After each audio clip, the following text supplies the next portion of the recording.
में शौनकादिक ऋषि विराजमान हैं, कलयुग के लोगों की चिंता कर रहे हैं कि कलयुग के लोगों का कल्याण कैसे होगा। कलयुग के लोग जो कमाने खाने सोने में और संतान के संग खेलने में ही अपना सुख समझते हैं, जिन्हें अच्छा खाने को मिल जाए तो कहते हैं वाह हम तो स्वर्ग में हैं। जिन्हें कम मेहनत में ज्यादा नोट मिल जाए वो कहते हैं हमसे बड़े स्वर्ग में कोई नहीं।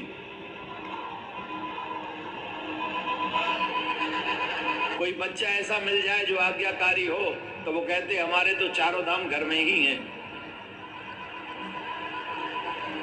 परंतु भूल जाते हैं मानव जीवन इसके लिए नहीं मिला है। जो काम हम मानव जीवन में कर रहे हैं ये काम तो किसी भी योनि में कर सकते हैं, पशुओं की योनि में कर सकते हैं, पक्षियों की योनि में कर सकते हैं, सभी योनियों में ये सब काम कर सकते हैं, खाने कमाने का, बच्चों के साथ खेलने का। लेकिन हर एक योनि में अगर नहीं हो सकता है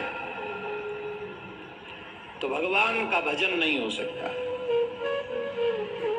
श्रीनाथ बाबा की मंगला आरती नहीं हो सकती। तो कलयुग के लोगों के कल्याण के लिए क्या किया जाए जिससे इन सब का कल्याण हो सके, ऐसा क्या होना चाहिए? ये चिंतन, ये मनन, देखो दूसरों के कल्याण की चिंता संत ही करते हैं। इसीलिए कहते हैं संत न होते जगत में तो जरे मरतो संसार। अगर साधु नहीं होते तो संसार के लोग अपने कल्याण का रास्ता कहां ढूंढते, उन्हें कहां मिलता।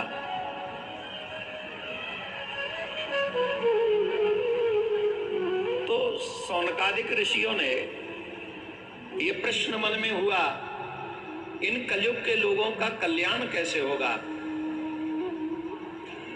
इनका उद्धार कैसे होगा। तो उसी समय सूत जी महाराज वहां पधारे। सूत जी महाराज को देखकर उनको आदर दिया, उनको सुंदर आसन दिया, सुंदर आसन पर बैठाला और सुंदर आसन पर बैठालकर प्रणाम करके कहा, सूताक्षाई कथा सारम मम कर्ण रसायन। आपका जो ज्ञान है अज्ञान ध्वांत विध्वंस कोटि सूर्य समप्रभा, आपका ज्ञान करोड़ों सूर्यों के समान है। जैसे रात का अंधेरा छट जाता है जब सूर्य उदय होता है, वैसे ही हृदय के अंधकार रूपी अज्ञान को मिटाने के लिए ज्ञान का प्रकाश होना बहुत जरूरी है। आज हम और आप पैसा तो खूब कमा लेते हैं, लेकिन सही क्या है गलत क्या है इसका विवेक नहीं है हम लोगों के पास में। स्वार्थ के वशीभूत होकर हम लोग गलत को भी सही समझ लेते हैं। पाप से भी अगर पैसा आ रहा हो तो कोई मना करेगा? अच्छा बताओ, रिश्वत लेना पाप है कि पुण्य है? जोर से बोलो, जोर से बोलो। श्री शौनकादिक ऋषियों ने कहा, इन कलयुग के लोगों का कल्याण कैसे होगा, कृपा करके हमको बताइए।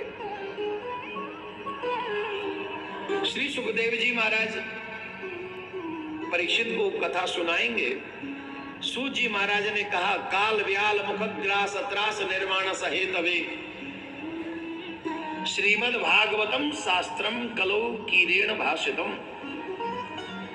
कलयुग के लोगों के कल्याण के लिए श्रीमद् भागवत महापुराण ही श्रेष्ठतम मार्ग है। ये काल हमारी ओर बढ़ा चला रहा है, एवरी सेकंड बढ़ रहा है, एवरी सेकंड हमारी तरफ बढ़ रहा है। हम लोग कह रहे हैं हम तो इतने साल के हो गए, इतने साल के नहीं हो गए, कम हो गई, टोटल में से लॉस हो गया। आप इस बात को ऐसे समझो कि आपकी जेब में 100 रुपए हैं और उसमें से आपने 52 रुपीज खर्च कर दिए।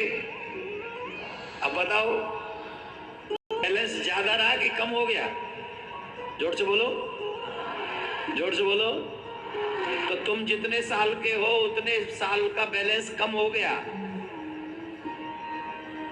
टोटल में से। तो ये हंसने की और नाचने की बात नहीं है, ये चिंतन और मनन करने की बात है कि 60 साल हमारे जीवन में से गए,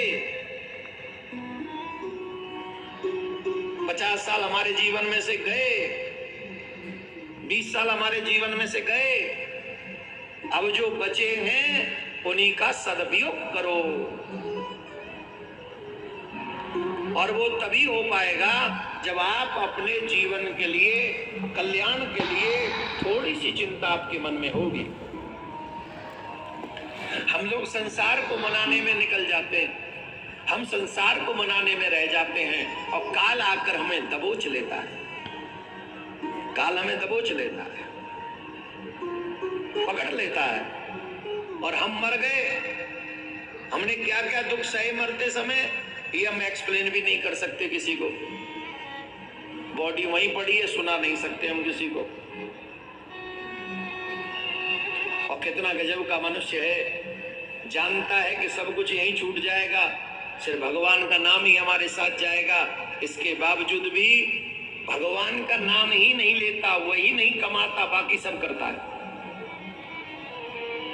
बाकी सब यही करता है। पूछो जी यहां रह जाएगा, उसके लिए रात दिन काम कर रहा है।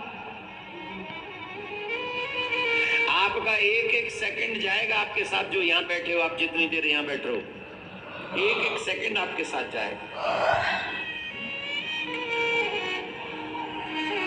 भज मन राम चरण सुखदाई, भज मन राम चरण